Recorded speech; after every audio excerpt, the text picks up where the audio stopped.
So yun nga po pamilya, no? Welcome back sa aking official Facebook page, ang Nolasco TV. So yun nga po pamilya, no? Nag-open ako ng Twitter kanina at meron ako mga nakitang mga tweet. At tapos pinanood ko yung clip ng video, yung video ni nung mga buwak-buwak-buwak.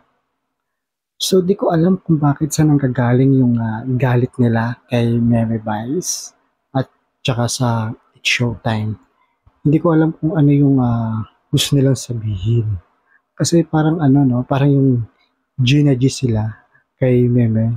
Parang lagi na lang niyang kino-content si Meme Vice. Tapos last time, meron siyang vlogs na hindi daw matatalo ng It's Showtime yung Itbulaga. So wala naman sinasabi yung It's Showtime na gusto nilang talunin yung Itbulaga. So ayun na nga no, dumating na nga yung April 6 at talaga naman kinabukasan lumabas na yung TV ratings na mataas nga itong TV ratings ng It's Showtime doon sa Itbulaga. So ayun, gumawa uli siya ng video at talaga nga naman na gigil siya.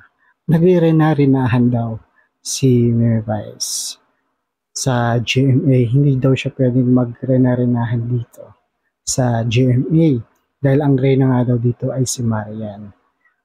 So, napansin ko wala namang nagbabash kay Meme Vice na mga fans ni Marian.